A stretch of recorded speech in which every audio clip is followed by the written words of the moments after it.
مرکز مطبوعات وزارت کارهای داخلی تاجیکستان خبر داد که روز 7 مارس در دو صدمه 2 نفر، یک کودک 7 ساله و یک مرد سالخورده جان باختند.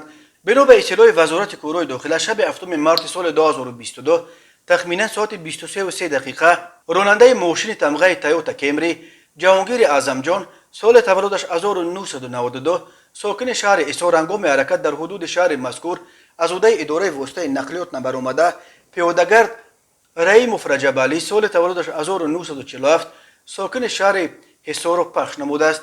در نتیجه پیادهگرد 75 ساله جراحت وزن جسمانی برداشته در بیمارخانه به هلاکت رسیده است.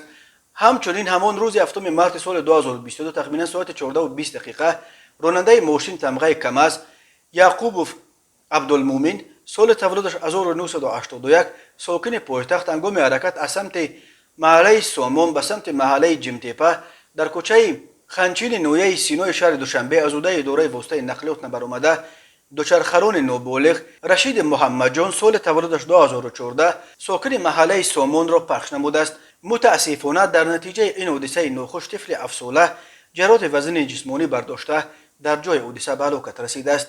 تحقیق این دو حادثه ادامه دارد.